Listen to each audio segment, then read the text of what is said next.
Feliz año nuevo a todos. Espero hayan pasado bien y que tengan un 2025 muy bonito. Como decía Diego, vamos a comenzar nuestra serie que se llama Yo Soy. Y hoy comenzamos con un tema específico que me recordó una conversación que tuve hace unos meses con un amigo. Estábamos hablando acerca de la independencia de Centroamérica. 1821, el grito de independencia, ya en septiembre, en Guatemala, etcétera, etcétera. Y él tenía la teoría de que Centroamérica no se había independizado realmente. Yo le dije, bueno, explíqueme cómo está la teoría. Él dice que después de que salimos del poderío del Imperio Español, pues decidimos anexarnos al Imperio Mexicano, o al menos él es guatemalteco. Algunos de los países estaban vinculados y eran dependientes entonces del Imperio Mexicano. Yo le decía, bueno, está bien, pero ok, entonces ya después de eso, claramente ya no lo somos, nos separamos y ya ahí sí fuimos independientes. Por lo menos en el 48, Costa Rica, cuando se hizo una república independiente. Y él me decía, bueno, independiente más o menos, porque seguía dependiendo del préstamo de los ingleses para poder desarrollar el café o el banano y seguía dependiendo de la influencia de las potencias a nivel regional. Ok, bueno, pero entonces ya cuando ya salió el café y ya pasamos al esquema de la abolición del ejército a mediados del siglo pasado, ya ahí sí nos hicimos independientes. Bueno, para hacerles el cuento corto, una tras otra, yo me harté un poquito de la conversación y le dije, bueno, entonces, ¿cómo se puede ser realmente independiente? Y él me dijo, qué buena pregunta. Esa es una buena pregunta. Hoy vamos a ver el único ser en la historia de todos los siglos que puede ser realmente independiente. Oramos. Padre, ponemos este tiempo en tus manos. Te damos gracias porque eres bueno y porque nos permites conocerte, porque se nos has revelado, Señor. Gracias porque decidiste hacer esto en tu voluntad soberana. Y te pedimos que el conocimiento de quién eres a través del Hijo y por la iluminación de tu Espíritu Santo en las Escrituras nos permita ser transformados a la imagen del Hijo. En el nombre de Jesús oramos. Amén y amén. Muy bien. Serie Atributos de Dios. Vamos a estar estudiando acerca de estos atributos. Si usted tiene la hojita, yo le voy a pedir a doña Jess, que a mí se me olvidó, que si me puede por favor pasar una hojita, porque a mí se me olvidó la hojita. Y solo para poder tener guía de lo que usted misma está viendo. Muchas gracias. Estas hojitas que nosotros utilizamos, usted puede escribir en ellas, por supuesto, se las puede dejar todo lo que guste. Antes de comenzar con el tema de independiente que vamos a estar viendo hoy, me es necesario obligatoriamente hacer unas pequeñas aclaraciones sobre la palabra atributos de Dios. No es tan común, no es necesariamente una palabra que usted va a usar todos los domingos en una congregación de decirle los atributos de Dios a algo. Entonces, quiero comenzar definiendo qué es esta palabra con contenido teológico del cual vamos a hablar por los próximos 2 meses para que tengamos los temas claros. Ahora, que yo haga esto, hay un riesgo enorme de que se me vayan 2 horas solamente en esta parte. Entonces, para evitarlo, voy a hacerme como que yo me estuviera preguntando a mí mismo una serie de preguntas flash y respondo entonces con la intención de que sea flash. Por supuesto que si usted tiene más dudas, podemos profundizar, puede preguntarme, podemos conversar de esto en otro momento, pero la intención es que sea un esquema general inicial de atributos. La primera pregunta que usted tiene por ahí, sí, espero que pueda tener la aplicación de la Biblia, que va llevando todo el esquema correspondiente de lo que vamos viendo hoy. Ahí está todo su esquema, lo puede revisar. Dice, en primer lugar, ¿de qué hablamos cuando decimos atributos? La palabra atributo tal vez usted no la usa en su día a día. Y usualmente si la usamos, puede ser para referirse como a tal vez cualidades o algo que la gente pueda tener. En teología, la palabra atributo es algo muy específico y algunos la han denominado como las perfecciones de Dios. Son aquellas, si se quiere, características que en un esquema definen per se el ser divino, que se nos revelan en las Escrituras respecto del ser de ese ente divino, o que las podemos ver de manera visible porque son ejercidas por él en la creación y podemos determinarlas. Por ejemplo, el hecho de que Dios sea poderoso, lo podemos ver a través de la creación y demás. Pero en esos términos es muy fácil pecar y decir cosas incorrectas respecto de. Así que el término tal vez más específico al que algunos han utilizado son perfecciones de Dios. Cosas que Dios es y lo es de manera perfecta. lo es como debe serse esto en todo su esquema y en toda su plenitud. Estos son los atributos de Dios. Ahora, ¿por qué quisiéramos estudiar los atributos de Dios? ¿Cuál es el fin de estudiar algo así? El ejemplo más claro que puedo dar es el siguiente. Imagínense que usted quiera conocer a un famoso y hay gente que tiene mucha afición por las personas famosas y usted quiere conocerlo y usted está seguro de que usted sabe todo de esa persona porque usted leyó toda su página de Wikipedia y lee todas las noticias que salen y ve todo lo que esta persona publica, pero usted nunca le ha hablado en persona. Usted no tiene idea de cómo es. Esta persona nunca le ha dicho a usted, yo soy así y asá y asá.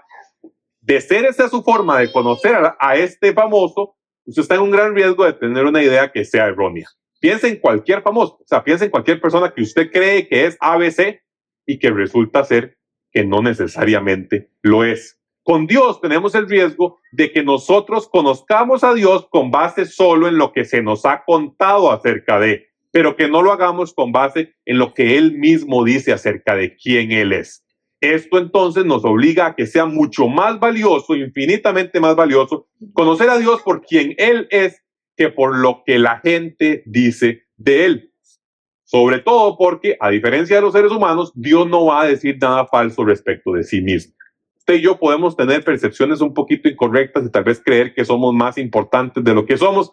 En el caso de Dios, no va a pasar. Así que es esencial para nosotros conocer a Dios por quien Él es. Es una de las mayores curas para evitar pensamientos culturales respecto de quién es Dios. De los creadores de en la Biblia dice, ayúdate que yo te ayudaré, o en la Biblia dice, el que madruga, Dios le ayuda.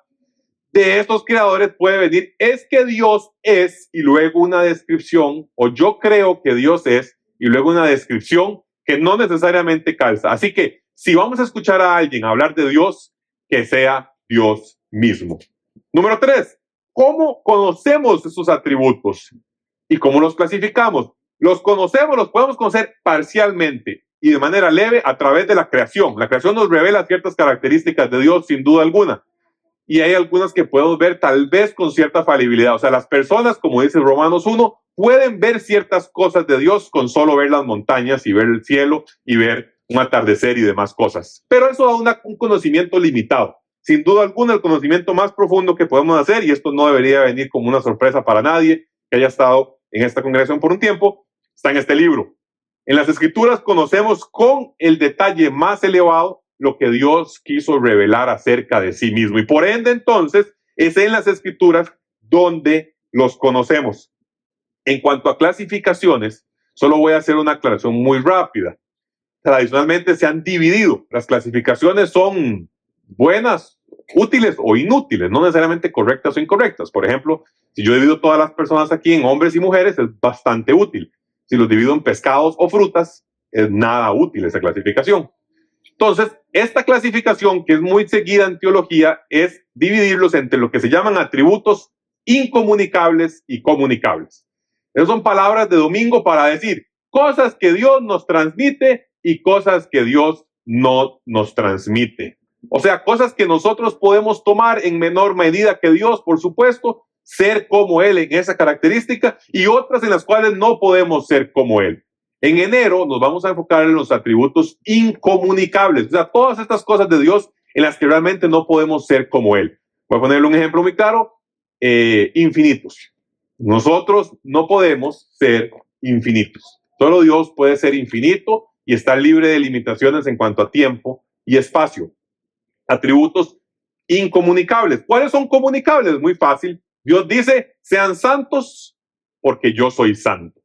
La santidad es un elemento en el cual Dios comunica el atributo hacia nosotros. El atributo se nos puede transmitir. Cuando piensa en comunicar, piensa en transmitir.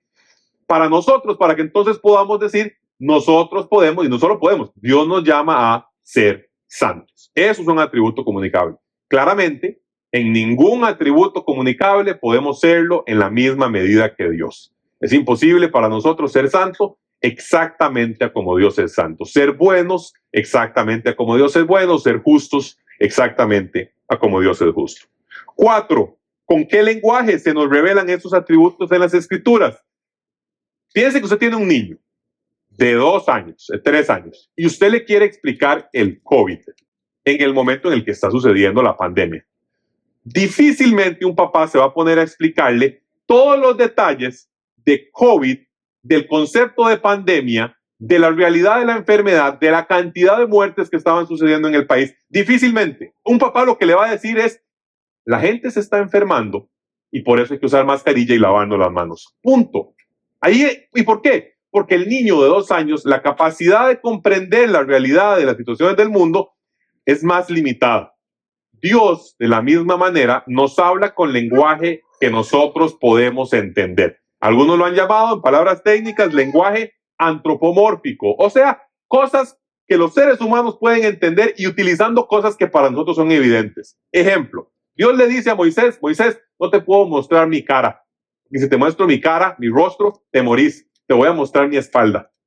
Y después dice, por otro lado, que el brazo de Dios no se ha acortado. Entonces, si usted hace las sumas y restas, Dios, de acuerdo con la Biblia, es como una cara, una espalda, un brazo y un ombligo. Entonces, es un ser rarísimo, es un ser rarísimo. Claramente Dios no está diciendo mi cara, mi rostro, en la forma en que lo queremos entender. Él está dando a entender qué es nuestra cara, pues por supuesto que es lo que revela una parte importante de quiénes somos. La foto de la cédula que tiene, su espalda, su brazo, no, tiene su cara, por supuesto. Entonces, Dios usa lenguaje como un padre hablándole a un niño de 2 o 3 años. Imagínense que Dios nos hablara a como Él entiende las cosas. No entenderíamos nada. La Biblia sería un libro que no comunica, que no transmite ningún tipo de conocimiento. Sería nada más palabras y estaríamos aquí toda la vida diciendo, es que esto ni siquiera tiene sentido. Entonces, Dios nos habla con lenguaje que podemos entender. Y por último, y cierro esta serie de preguntas rápidas, usted lo puede ver en el punto E. Dios es un ser simple. Usted dice, pero ¿cómo puede ser un ser simple? Es súper difícil. ¿Entendés? ¿Cómo va a decir usted que es simple? Si, ¿quién puede entender a Dios? Dice la Biblia. ¿Quién va a entender la mente de Dios? Cuando hablo de simple, hablo de la diferencia entre simple y compuesto. Piensa en un carro. Un carro es la suma de muchas partes. Usted al carro le puede quitar las llantas y sigue siendo un carro. Usted le puede quitar una puerta y sigue siendo un carro. Usted agarra 4 puertas, 4 llantas, un motor, techo, cosas y demás, el chasis, y tiene un carro. Es la suma de muchas partes. Dios no es un ser compuesto, es un ser simple. Eso lo que quiere decir es que Dios no es la suma de su bondad por aquí, en este brazo, y en este otro brazo, su justicia, y en esta pierna, su soberanía, y en esta pierna, su omnipotencia, sino que Dios es en sí esos atributos. Él es la omnipotencia, es su bondad, es su justicia, y cuando actúa utilizando una de todas, está actuando solamente como parte de quien Él es. Pero no piensen en Dios como una suma de bloques de Lego. No piensen en Dios como un solo ser que en toda su esencia es los atributos y las perfecciones de manera plena. ¿Por qué esto es importante? Porque nosotros vamos a estudiar los atributos de Dios en 6 semanas. Bueno, algunos, 6 semanas. La idea es que al final no quedemos con la idea de que si usted agarra tus 6 cosas y las suma, usted tiene a Dios encuadrado, sino que podamos entender que Dios en realidad manifiesta de manera plena todas estas características. ¿Ok? Eso se llama que Dios es un ser simple. Esto estuvo un poquito teórico y tenso. Espero que haya quedado claro qué es un atributo, por qué los estudiamos, cómo los conocemos, de dónde los sacamos, cómo Dios nos habla y el hecho de que sea un ser simple. Voy a avanzar entonces con el tema de lo que nos corresponde ver hoy. Aquí usted tiene una pequeña definición de paso en la hojita donde dice atributos, la puede leer. Una pequeña intro que hicimos acerca de cómo queremos entenderlo. Es esta de acá, precisamente. Yo soy, le hemos puesto esta serie. Si usted ha leído algunos textos bíblicos, usted se imaginará por dónde podemos estar sacando esta frase tan conocida de yo soy. Yo soy, y le pusimos la primera, independiente. Yo soy independiente. Claramente estamos hablando acerca de Dios. Yo soy es su nombre como tal, y le hemos agregado el atributo simplemente porque para nosotros tiene sentido en la frase. Pero ya vamos a ver que yo soy va mucho más allá. Dice que Dios existe por sí mismo. Él es la fuente de todas las cosas, el que originó todo y que sostiene todo lo que existe. Por esta razón, Dios no nos necesita a nosotros ni al resto de la creación. Sin embargo, nosotros y el resto de la creación podemos glorificarlo. Esa es la definición de la independencia de Dios. El primer atributo que estamos viendo hoy se llama la independencia de Dios. Si usted se ha quemado los ojos en algún momento con algunas lecturas sobre esos temas teológicos, usted lo puede haber encontrado como la aceidad de Dios. La aceidad de Dios. El hecho de que Dios existe por sí mismo. O sea que no existe en dependencia de nadie más. Vamos a ir a algunos textos y después vamos a retomar con las consecuencias de que Dios sea independiente. Si gusta, avancemos con Éxodo capítulo 3. Usted lo tiene, no lo tiene, perdón, lo puede apuntar donde dice qué implica. Si usted tiene Éxodo capítulo 3, lo puede tener en la Biblia, eso sí. Le voy a contar la historia que estaba pasando en Éxodo. El pueblo de Israel Israel como tal era Jacob, tenía unos hijos. De esos uno se había ido a Egipto, le había ido muy bien. Se trajo a sus papás y a toda su familia y a toda la gente, pero después llegó un faraón en Egipto que no conocía a este señor José, que le había ido muy bien, y entonces comenzaron a maltratar a los israelitas, los hijos de Israel. Y entonces comenzó a haber problemas y les comenzó a ir muy mal. Y llega un punto en el que entonces Dios decide que va a sacar al pueblo de Israel de Egipto y lo va a llevar a otra tierra. Y lo va a hacer a través de un chavalo que había nacido ahí y que lo querían matar porque era descendiente de estos hebreos. Lo pusieron en un, ¿cómo se llama? Como tipo, en una canasta, y lo mandaron a un río, y pues anduvo por el río, lo encontraron, con tal suerte que termina siendo de la familia real, crece en algún punto defendiendo a alguien de su pueblo, resulta ser que mata a un egipcio, y entonces tiene que salir huyendo, se va para el desierto, y cuando está en el desierto, Dios, quemando un arbusto, una zarza, se le aparece y le dice: Moisés, sos vos.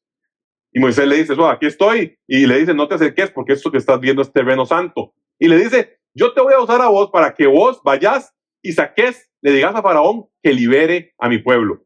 Y Moisés, que al parecer era de nacionalidad costarricense, se quita el tiro. Y dice: no, yo no, que él vea, que lo haga alguien más. Que lo haga alguien más.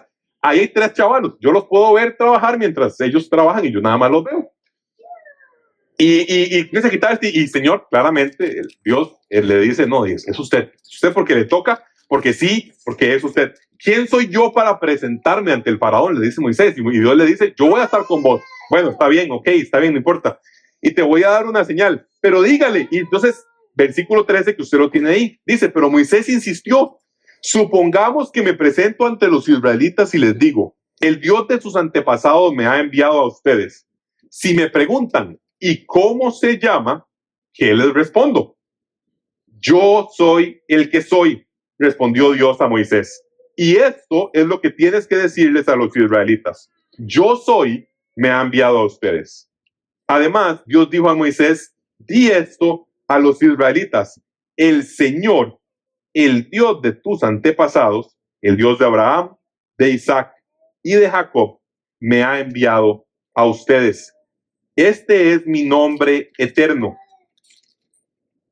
Este es mi nombre por todas las generaciones.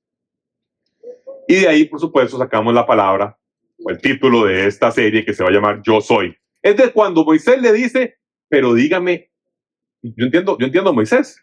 Yo les voy a ir a decir que los van a sacar del pueblo, de Egipto, perdón, al pueblo. Y me van a decir: pero ¿y usted quién lo mandó? Y yo les voy a decir: de ahí, no sé, una zarza que estaba quemándose. Yo entiendo a Moisés. Moisés está pensando, bueno, además de que se está queriendo quitar el tiro, está pensando, pues, ¿verdad? ¿Cómo va a ser esta conversación? Y entonces Dios le da su nombre. Y cuando Moisés le pregunta cómo se llama, Dios no dice: me llamo José, o me llamo Andrés, o me llamo Marcos. No, dice: yo soy el que soy. Que es una respuesta de paso bastante extraña. Yo imagino que Moisés debe haber pensado: bueno, ¿cómo está eso? Y dice en el versículo 15, el Señor. Ahora, esa palabra que usted ve, esas 2 palabras, el Señor como tal, aparece poco más de 6,800 veces en el texto bíblico. Poco más de 6,800 veces. Y es El término que tal vez hemos escuchado, más común, Jehová, un poco más cercano a como creían que era la pronunciación, Yahweh. Es la zona, la palabra, la frase, yo soy. O sea, cuando usted ve el Señor así como en mayúscula y demás, es el término YHWH, Yahweh, que es yo soy. O sea, piense que Dios le está diciendo a Moisés, este es mi nombre propio. O sea, usted me preguntó, ¿cómo me llamo yo? Yo le digo, yo me llamo José Pablo. Si usted le pregunta a Dios, como lo hizo Moisés, ¿cómo te llamas? Dios le va a decir, yo soy. Y es el mejor nombre que le pudo haber dado. Porque si usted lo ve, lo que le está diciendo no es yo fui, o yo estoy convirtiéndome en, o yo seré. Sino que le dice, si usted quiere saber mi nombre, lo que me define, yo soy, es mi nombre. Ahora usted dice, ¿por qué me define? Bueno, hoy ponemos nombres porque suenan bonito, porque se parecen a un futbolista, porque nuestro papá se llamaba así. En aquel tiempo, el nombre estaba pensado para que te definieran tus características, para que dijera quién sos, básicamente. Por eso Dios le cambia el nombre a Jacob y le dice, ya no te vas a llamar Jacob, suplantador, te vas a llamar ahora Israel, el que luchó con Dios. Por eso ya no te vas a llamar más Abraham, ahora te vas a llamar Abraham. Yo imagino a Abraham diciendo, ¿cuál es el cambio? Bueno, de Abraham pasó a Abraham, ¿verdad? Y así Dios va a cambiar nombres. Y de hecho es una práctica común. Se la hace también a Simón Pedro, ¿verdad? Él se llamaba Simón, le dice, ahora te vas a llamar. Entonces, lo que le está diciendo no es nada más, no me gusta tu nombre, no quiero llamarte José, quiero llamarte Pablo, entonces te voy a decir así.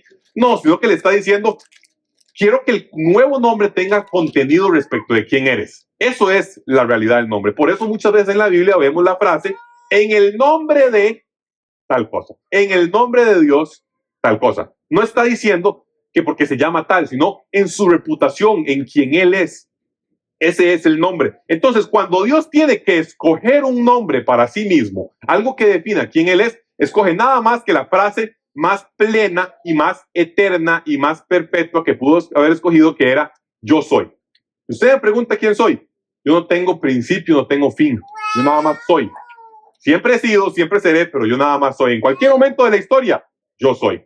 Si usted me pregunta qué implica en cuanto a limitaciones, no las tengo. Yo nada más soy. Si usted pregunta de dónde salgo, de ningún lado, yo soy. Yo no fui creado por nada, sino que yo nada más soy. Existir es mi naturaleza. Tengo que existir, no puedo no existir. Ustedes y yo obviamente podemos dejar de existir así, mañana. Pero Dios como tal necesariamente existe. Ese es un término un poco de la filosofía, si a usted le gustan esos temas. Dios existe necesariamente, existe porque tiene que existir, porque sí, que no hay quite. Y Dios utiliza entonces el término yo soy. Los teólogos lo han entendido desde hace ya muchos años, que esto significa que Dios no depende de nada para ser. O sea, Él no está amarrado o dependiente de nada. Usted dice, bueno, ¿cómo es depender de algo? El ejemplo más claro, usted y yo. ¿Cuándo fue la última vez que usted pasó una semana sin comer? ¿O cuándo fue la última vez que pasó 3 días sin tomar agua? ¿Cuándo fue la última vez que pasó 2 minutos, no, 2 minutos tal vez sí, 10 minutos sin oxígeno? Eso se llama depender. Depender es el hecho de que nosotros simplemente no podemos vivir sin todas esas cosas. Vea el oxígeno, ese es ridículo. En serio son, bueno, en mi caso es como 1.5 minutos. Y ya. Eso es depender, es requerir, necesitar algo para poder existir. Dios no depende de nada. Dios es, por ende, independiente. No solo es independiente, sino que además es el único ser independiente. Y esto nada más es pura lógica puesta en práctica. Se lo cuento así. Piense que Dios dependiera de algo, de otro ser, para poder existir. Entonces Dios no sería ese último ser independiente. El otro ser sería el independiente. Pongámosle, no sé, Juan, al otro ser. Entonces Juan sería el ser independiente. Y si Juan dependiera de alguien, entonces ese sería el ser independiente. Hasta que en algún momento llegáramos a encontrar a un ser, un ente, una entidad que fuera independiente y de la cual todos derivaran. Bueno, esa entidad, ese ser, es el yo soy.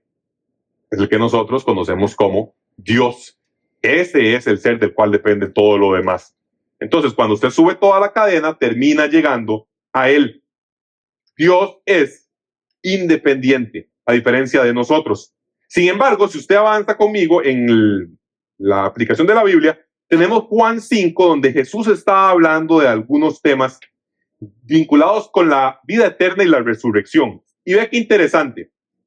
Jesús como tal dice, está hablando con los maestros de la ley y les dice, así como el Padre resucita a los muertos y les da vida, así también el Hijo da vida a quien a Él le place.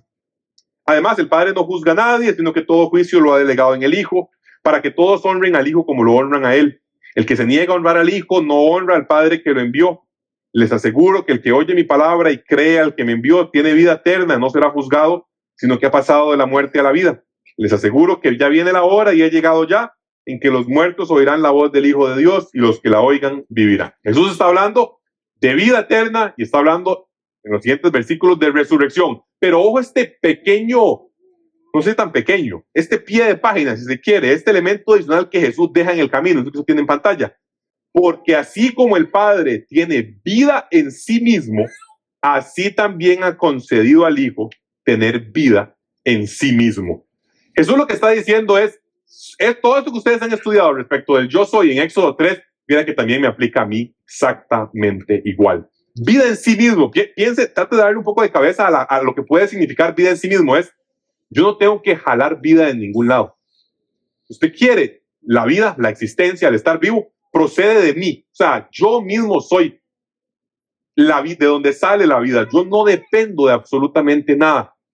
Entonces, el Hijo no es como nada más un canal que el Padre utiliza, como una manguera para llevar el agua, sino que el Hijo como tal es fuente de vida y tiene vida en sí mismo. Dice de hecho el versículo 21 que veíamos en este pasaje, así como el Padre resucita a los muertos, así también el Hijo da vida a quienes a Él le place.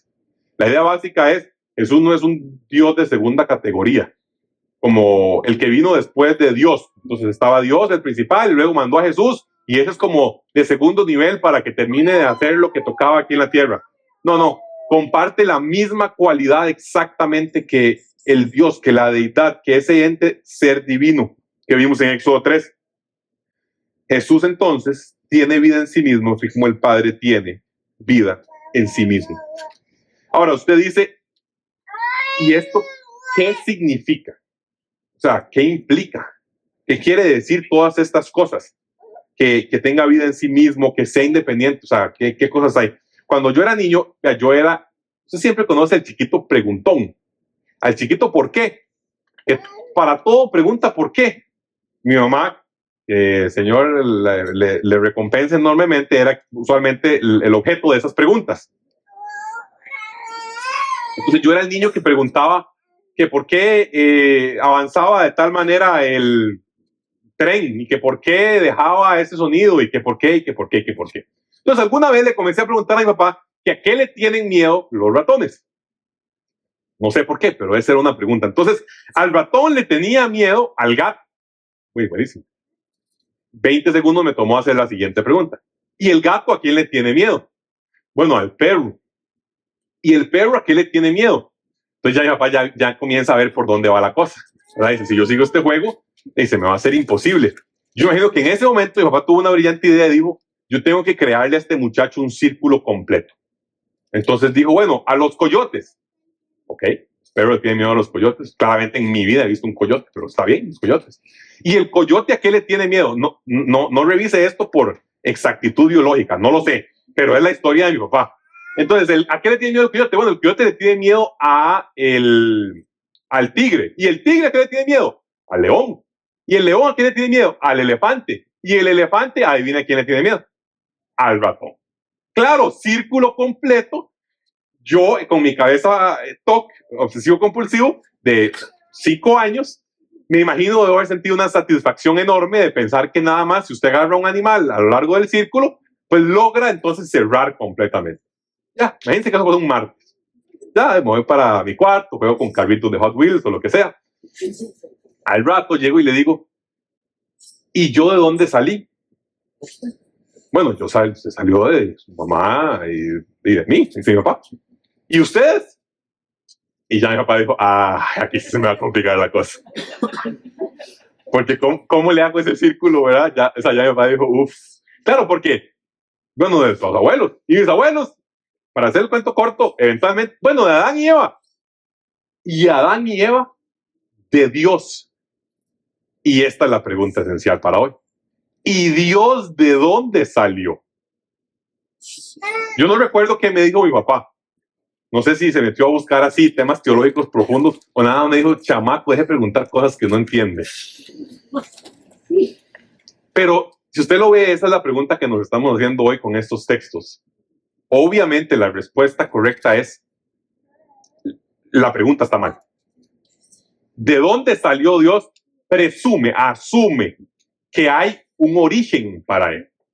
Y la respuesta bíblica precisamente es, todo sale de él. Él no sale de nada. Todo depende de él. Él no depende de nada. Dios es el ser independiente como tal, del cual dependen, como dice la Biblia en varias partes, del cual dependen todas las demás cosas que fueron creadas. En él encuentran sustento. Eso es la idea de independencia. La primera y más importante consecuencia de eso, o implicación, es que Dios no nos necesita. Dios no lo necesita a usted, entendiendo el concepto de necesitar, como usted y yo nos referimos al oxígeno, o a la comida, o al agua, o no sé, lo que sea. Él es la fuente de todas las cosas y por ende Dios no lo necesita a usted para nada, para existir.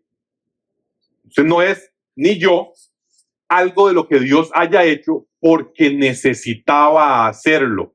Hace unos años escuchaba la historia de un predicador que exponía el evangelio de Jesús y decían, véanlo, ahí está, en esa cruz, con lágrimas, triste, porque no estás con él. Él vino solamente porque te necesitaba, porque estaba muy solo y quería entonces estar con nosotros. Esa historia suena muy linda, pero es extremadamente incorrecta a nivel teológico.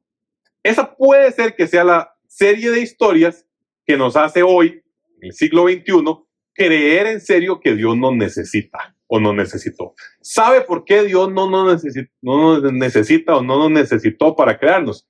Porque no estaba solo. Estaba Él con Él mismo, en tres personas. Dios Padre, Dios Hijo, Dios Espíritu Santo, en una unión perfecta de unión y compañía eterna que no requería entonces humanos como para poder jugar carritos en las tardes. No fue que Dios un día dijo, qué solo estoy, qué triste. La razón por la que Dios nos creó es claramente porque quiso, pero no por necesidad. Dios no nos creó porque nos necesitara. Por ende, en consecuencia, es claro que tenemos que conocer cuál es nuestra posición respecto de Dios. Si no nos creó respecto porque nos necesita, entonces tampoco nos necesita hoy. Necesita, llámese, que Él dejaría de existir si usted y yo no estamos. Eso no es la realidad. Que decide voluntariamente usarnos para cosas increíbles que no tienen sentido en nuestra cabeza. Sí, claro. Que por alguna razón que no logramos entender, decidió, en vez de poner en el cielo, Jesús es real, ámenlo todos. En vez de hacer eso, decide que nosotros llevemos el evangelio. Sí, eso es real. Pero en su esencia misma, Dios es, ha sido y seguirá siendo Él por los siglos de los siglos y se regocija y demás en su propia esencia, en quien Él es, en el amor que Él tiene por sí mismo. Se dice, Dios como medio egoísta, medio ególatra. Bueno, solo hay un ser en toda la existencia de las cosas que puede regocijarse en sí mismo de manera plena y absoluta, y es Dios. Porque es la manifestación plena de bondad, de justicia, de soberanía, de amor. Pero si Dios entonces es independiente, tenemos que recordar, una forma correcta de pensar esto, es que Dios está en una categoría por sí solo. A veces esta idea de Dios podemos pensarla que nada más es como que Dios es como nosotros, pero con buen presupuesto para hacer todo lo que quiere. O sea, como con buen poder. O sea, como que usted y yo somos gotas de agua y Dios es el océano. Nada más no somos suficientes gotas de agua, pero si fuéramos suficientes gotas de agua seríamos iguales que Dios. O como que somos candelas. Si pusiéramos suficientes candelas juntas, seríamos igual que el sol, que es Dios. Esa idea es errónea. Dios está en una categoría en la que no importa cuántas gotas de agua seamos. Él no es nada más la suma de gotas de agua. Él es un ser en una categoría aparte. Está jugando en otra liga, está en otra caja y nosotros estamos en una caja separada. Por ende, nosotros somos, todos los demás somos dependientes de Él. Todos los demás. Eso quiere decir, ¿cómo se ve la dependencia? Piense en Elisa. ¿Dónde está Elisa? ¿Está afuera? Bueno, por aquí está Lucy. Ahí está Lucy. Y por allá está también Josué. ¿Dónde está Josué? Aquí está Josué. Y por allá hay más bebés. Bueno, pero como de un año o así. Piense en Lucy, que ahí la están elevando para muestra de todos. Muchas gracias. Piense que Lucy depende de sus papás para todo en este momento. Comida, si no, no la consigue. Que le ayuden a dormir, que le saquen los cólicos, transporte, que le cambien la ropa. Ahora imagínense, yo no estoy seguro de que sea posible, creo que no. Pero imagínense que por la mente de Lucía en este momento pasara, yo estoy harta de mis papás. Solo me llevan a la iglesia los domingos y yo ya no quiero escuchar a ese chavalo. Dura demasiado. La verdad es que yo me voy a quedar en la casa el próximo domingo. Lucía podría ejecutar ese acto. Tendría la capacidad material de decidir no ser dependiente de sus papás. Le es imposible. Ahora, esto me hace pensar que nosotros a veces podemos jugar de independientes. Podemos tener la impresión de independencia. Usted dice, ¿cómo? Que usted me está diciendo que yo soy un ser dependiente. Pero sí, yo ya gano mi salario, vivo solo, etcétera, etcétera. Piense en un adolescente de 16 años o de 17 años, más o menos. Como a esa edad, voy a hablar de mí. Como a esa edad, uno tiene la idea de que es un ser independiente. ¿Usted en serio cree que usted está listo para ir a gobernar el mundo? Como a los 16, 17 años. Y usted dice, yo ya voy. Cuando su papá va y lo deja ahí en la Sabana o en Multiplaza, donde sea que lo deje para verse con sus amigos, usted ni dice chao, se baja del carro y se va, porque usted es un ser independiente. Pero usted es un ser independiente al que el arroz y los frijoles de ese día le llegaron porque papá y mamá los compraron. Que durmió en la cama que papá y mamá le regaló. Bajo el techo que papá y mamá estaban construyendo. En el carro lo llevaron a Multiplaza que papá y mamá compraron para llevarlo al carro. Y gastando la plata en el cine y en Tukis que papá y mamá le dieron para gastar ese día. Entonces, vea qué interesante. La independencia realmente es muy baja, pero hay una sensación, un deseo, una idea de dependencia dentro de falsa, pero una idea. Los seres humanos podemos comportarnos así. Nosotros en serio tenemos rachas en las que pensamos que Dios podría bien no estar y nosotros no lo hagamos bien. Vean, ni siquiera el sol saldría el día de mañana. Y en 8 minutos y medio creo que es que toma.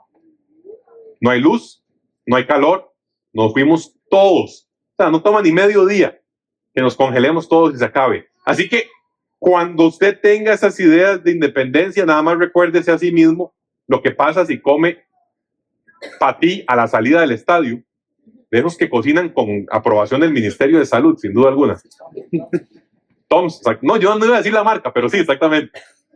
Y lo manda al baño. Piense qué tan dependientes somos y frágiles frente a un Dios verdaderamente independiente.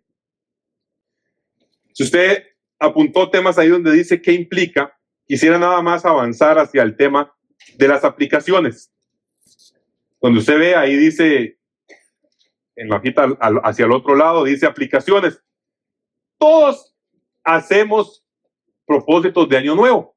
Este año ahora sí voy a ir al gimnasio. Este año ahora sí voy a hacer dieta. Este año ahora sí voy a leer la Biblia completa. Este año ahora sí me voy a terminar el libro que empecé en el 2004. Si se ríen es porque les pasa, diga la verdad. Pero vea qué interesante.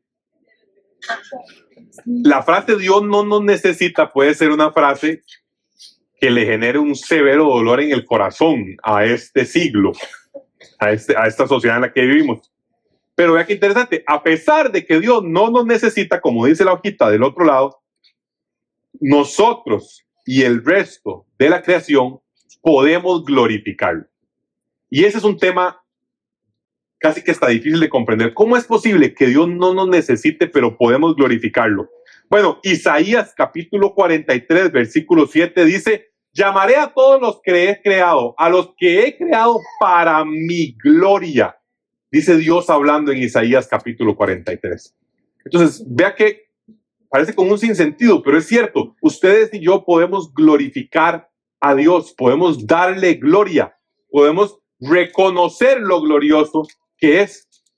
Así que si usted en este año tiene propósitos, yo le aconsejaría que piense en ese como el principal. Ayer hablaba con un amigo que es médico, trabaja en el hospital psiquiátrico, aquí bajando el bulevar, y me decía: Mae, es que ya la gente no tiene sentido ni propósitos para vivir. No, pues no es el tipo de hospital en el que él trabaja, ¿verdad? Me dice: a veces tenemos citas, terapia y demás, no sé cómo se llama, sesiones, y mi dificultad más grande es que no logro a veces encontrar y darle a la gente un sentido. Por supuesto, él es un profesional de la salud, no puede sacar la Biblia y predicarles a todos en ese momento porque pues incurriría, supongo, en algún tipo de falta o medida disciplinaria. Pero la realidad es que este siglo está carente de sentido y no ve que como seres humanos tenemos la posibilidad real de glorificar a Dios como el fin último para el cual fuimos creados. Hace muchos años a la gente se le ocurrió hacer catecismos. No estoy hablando de los católicos, a la gente se le ocurrió hacer catecismos.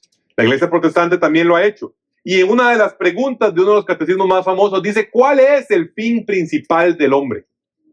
¿Cuál es el fin principal del ser humano? ¿Para qué existe? Y responde el catecismo: el fin principal del ser humano es glorificar a Dios y gozar de Él por siempre. La razón por la que ustedes y yo fuimos creados es para la gloria de Dios. El Dios que no nos necesita decidió crearnos para que lo glorifiquemos. Y para eso existe todo. Así que si usted no ha apuntado esto en esa lista de propósitos de fin de año que comentaba Diego, que entonces usted pueda apuntarlo como el número 1. Y se pregunte esto que decíamos en la pregunta número 1. En este año 2025, ¿de qué manera específica puedo llevar a cabo el propósito de glorificar a Dios con mi vida? Ojalá se lo pueda preguntar y sea un tema que realmente le cuestione todo acerca de lo que hacemos, toda su vida. Usted dice: bueno, pero si esa es la razón final con la cual yo fui creado, entonces ¿cómo se evidencia o cómo no se evidencia? Adicionalmente al hecho de que podemos glorificar a Dios, nosotros entonces hemos sido llamados, este Dios independiente nos llama a nosotros a depender de Él en todo sentido. Y una de las principales maneras en las que dependemos de Él es en cómo venir a Él. El Dios todopoderoso, todo independiente, que no requiere de nosotros, quiere a su vez que esas criaturas dependientes lleguen y vengan a Él, pero no tienen ellos la posibilidad de hacerlo simplemente porque el Dios todopoderoso y todo independiente también es todo santo. Y nosotros, la pura verdad es que no lo somos. Usted revisa su vida con detalle, como corresponde a todos nosotros hacerla, sabrá que usted no es todo santidad como Dios lo es. Usted realiza acciones que son contrarias a lo que Dios ha revelado y ni siquiera tiene que verlas solo respecto de Dios. Es claro que usted, respecto a las acciones de otros seres humanos y de las propias suyas, está lejos del estándar de perfección. Y por ende, entonces, ese Dios independiente que nos creó y que claramente teníamos un cañón entre nosotros, un hueco, un guindo, crea una manera en la cual nosotros podamos llegar a Él. Y es por medio del Hijo, por medio de Jesucristo. A través de Jesús, entonces, de la dependencia de Cristo, de decir: vea, yo no tengo nada con qué parármele al frente a Dios. Yo no puedo decir: yo llego y yo me paro y Dios, vos y yo estamos tablas. Sino que yo requiero de alguien que sí haya vivido una vida perfecta, que sea a partir de la cual yo pueda entonces pararme de cara a Dios. Y lo hacemos con la justicia de Cristo. Nosotros, todos los seres humanos, todo el que quiera ver a Dios, lo tiene que hacer sí o sí, no basado en sus propias fuerzas, no basado en sus buenas obras, no basado en cuánta plata regala a quien sea, sino únicamente en decir, yo dejo mi caso en las manos de Jesucristo, el único abogado, el único que puede llegar delante de Dios y pararse bien. Así que si usted considera o cree que será en sus propias fuerzas o méritos que usted podrá llegar frente a Dios y decirle, te veo cara a cara y estamos bien, deje ir esa idea y aférrese a Cristo como la única opción para estar bien con el Padre. Pero una vez que hemos realizado esto, las personas que en efecto hemos recibido esa gracia, que Dios nos ha permitido conocer al Hijo y verlo como lo valioso que es, la vida entonces es un proceso de dependencia. La vida para nosotros como tal es un proceso de dependencia. Yo lo he contado en otros espacios, yo siempre creí que Dios nos salva y una vez que nos salva, nos dice que Dios lo acompañe, camine la vida y me cuenta cuando ya se acabó su vida para que venga y nos vemos y como un angelito y listo. Y entonces la vida cristiana se convertía en un imposible. Se convertía en un verdadero imposible porque hay demasiada presión del pecado que en nosotros que siente la influencia, hay demasiada presión del mundo y hay demasiada presión de las fuerzas de mal. Entonces la vida cristiana era simplemente una vida imposible, una vida que no se puede vivir. Y eso es cierto si no tuviéramos la posibilidad de depender del Espíritu Santo. Para nosotros es clave que podamos depender del Espíritu Santo y ser activos en el proceso de nuestra santificación. ¿Qué es la santificación? Es cuando nos vamos haciendo semejantes a la persona de Jesús. Cuando usted y yo nos parecemos más a Jesús y nos parecemos menos a nosotros mismos. Pero ese proceso, de nuevo, lo podemos querer llevar a punta de músculo y fuerzas propias. Yo voy a dejar de tal cosa. Yo voy a empezar todos los días a tal cosa en mis propias fuerzas. ¿Y sabe dónde termina eso usualmente? 2 o 3 semanas de éxito y va de vuelta al mismo esquema. Porque cuando lo hacemos solamente pensando en que nosotros tenemos la capacidad de vivir la vida recta que Dios quiere que vivamos, que nos muestre en el texto bíblico, que nos diga, no hagan esto, sí hagan esto, vivan aquí, ámenme con todo su corazón, síganme, congreguen. Rapidito nos damos cuenta de nuestra falta de capacidad para hacerlo por nosotros mismos. Y entonces, dentro del proceso de parecernos a Cristo, hay 2 grandes columnas que tienen lugar. La primera es que nosotros realmente sí tomamos acciones. Esas acciones usualmente le hemos llamado disciplinas espirituales. Buscamos leer la Biblia, buscamos orar y hablar con Dios, buscamos congregarnos con otros creyentes que nos ayuden a ser potenciados en ese proceso. Pero no lo hacemos solamente esos temas, sino que dependemos del Espíritu Santo en el proceso. Hay una parte activa y una parte pasiva del proceso de santificación. El elemento activo es que en efecto Dios colabora con nosotros, coopera con nosotros y nosotros entonces realizamos las disciplinas espirituales como lo que han llamado en teología medios de gracia para poder crecer en parecernos a Jesús. Pero no lo hacemos a fuerzas propias, lo hacemos en dependencia del Espíritu Santo, sabiendo que es Él quien obra en nosotros, quien pone en nosotros el querer como el hacer. Cuidado con una perspectiva que dice, Dios me salvó, aleluya, has hecho todo por mí, Cristo, la cruz, te amo y demás. Y ahora yo voy a ir a vivir mi vida solo, intentando en mis propias fuerzas sacar la vida que realmente se convierte en imposible si no la hago, porque Dios opera también en eso.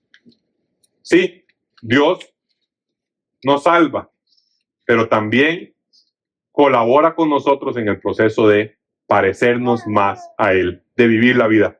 Y la pregunta, por supuesto, es, ¿cómo puedo este año depender de Dios y a su vez ser activo en mi proceso de santificación?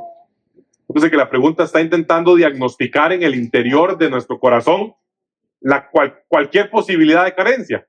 Está intentando atacar a aquellos que, como yo, podemos ser un poquito justicia propia.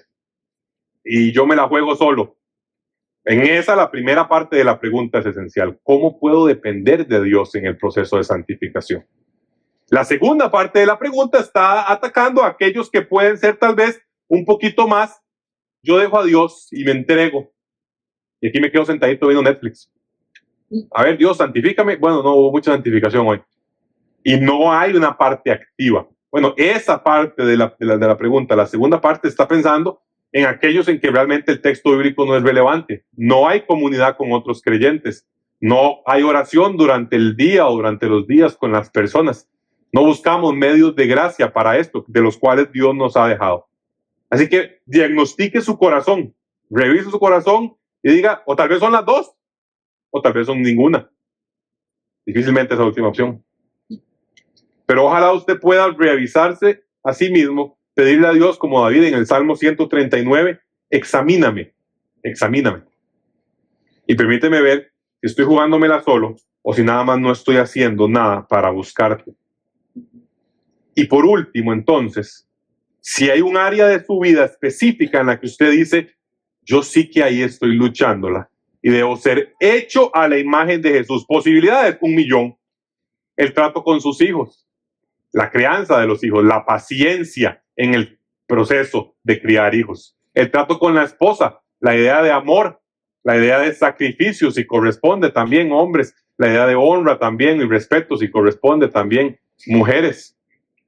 El ámbito en el trabajo, cómo estoy lidiando con las personas, cómo cumplo el elemento de ser sal y luz de esta tierra. Compartir con otras personas el mensaje de Cristo. Opciones hay muchas. Pecados personales, pecados no revelados a ninguna otra persona. ¿En qué área específica identifico que debo ser hecho a la imagen de Jesús? ¿Por qué a la imagen de Jesús? Porque si somos seres dependientes, lo que nos corresponde es asemejarnos a aquel que es independiente. Y la muestra máxima del ser independiente, podemos patalear un poco si nos vamos a otra figura que no sea la imagen del Hijo encarnado diciendo, así es como se ve un ser humano viviendo en plenitud. Entonces, para nosotros que sea clave siempre, por ende, revisar y buscar a Jesús, porque como le dijo a Felipe, el que me ha visto a mí, ha visto al Padre. Por ende, entonces, busquemos siempre la imagen de Cristo y ojalá esto sea retador para nosotros en no dejarnos vivir, sobre todo en este siglo de independencia, una vida que intente, como el adolescente de 16 o 17 años, que presuma falsamente ser independientes. Aquí hay una parte final que usted puede llevar, ese elemento que dice vivir lo que más se haya llevado, el elemento que usted diga, esto es lo que yo me debo llevar, esto es lo que para mí tiene sentido, sea por la iluminación del Espíritu Santo viendo las Escrituras o por convencimiento. Esta es mi parte. Y si usted es padre de familia, hoy no hablamos de esto con sus hijos per se. Creemos que el concepto podía ser un poco teórico para sus hijos, entonces hablamos de creación. Hablamos de creación, de que Dios es creador, no independiente, sino creador. Van muy semejantes, casi que ligados, pero por aquello sus hijos escucharon ese tema. Y la pregunta entonces es, ¿cómo podemos, padres de familia, hacer notar a nuestros hijos que Dios es el creador de todas las cosas? Una cosa es decírselo, pero otra cosa es que su hijo lo vea. Una cosa es que su hijo diga, ah, wow. Y estos tiempos que acaban de pasar son buenos. Playa, montaña, son buenas maneras de hacerle notar a a sus hijos, a los niños, a los pequeños, que Dios es el creador de todas las cosas. Porque esa idea le va a ubicar siempre en el esquema correcto. Por último, les dejé un artículo para quien le gusten estos temas un poquito más denso en la aplicación de la Biblia acerca de la aceidad de Dios, el que le guste leerlo en su casa con toda tranquilidad. Lo que diría es, estudiar a Dios nos debe llevar a glorificar a Dios, a asombrarnos, pero también a glorificarlo durante todo este periodo. Así que ojalá usted pueda dejarse el chance de sorprenderse durante estas semanas que veremos y decir, yo no había pensado en que Dios en efecto es así. ¡Wow! Y ojalá logremos de una forma u otra, laborando arduamente, presentar cómo estas realidades impactan directamente nuestras vidas. El hecho de quién Dios es. Cierro con esto. Decía un predicador, aquello en lo que pensamos, lo que viene a nuestras mentes cuando pensamos en Dios, es el elemento más importante acerca de nosotros. ¿Quién usted comprende que Dios es lo más importante respecto a usted?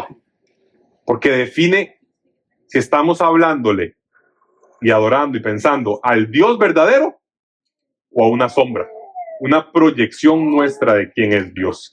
Y en esa diferencia es la diferencia entre la vida y la muerte. Oramos. Padre, te damos gracias por este tiempo, te bendecimos, te alabamos. Gracias, Señor, porque siendo independiente nos has permitido glorificarte.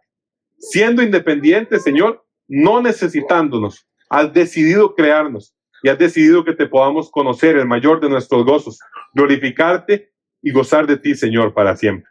Permítenos, Padre, entonces, vivir una vida dependiente de ti, conocernos, ubicarnos, no creernos más de lo que somos, más de lo que hemos sido creados, sino, Señor, que podamos vivir en dependencia de ti, tanto para poder tener un lugar y pararnos frente a ti, para poder entrar a ese trono, Señor, por medio de la justicia de tu Hijo, sino, y también, Señor, para poder vivir la vida que vivimos todos los días, amarrados y agarrados de tu Espíritu Santo que nos has dejado y activamente buscando, Señor, obtener esos medios de gracia que nos has dejado.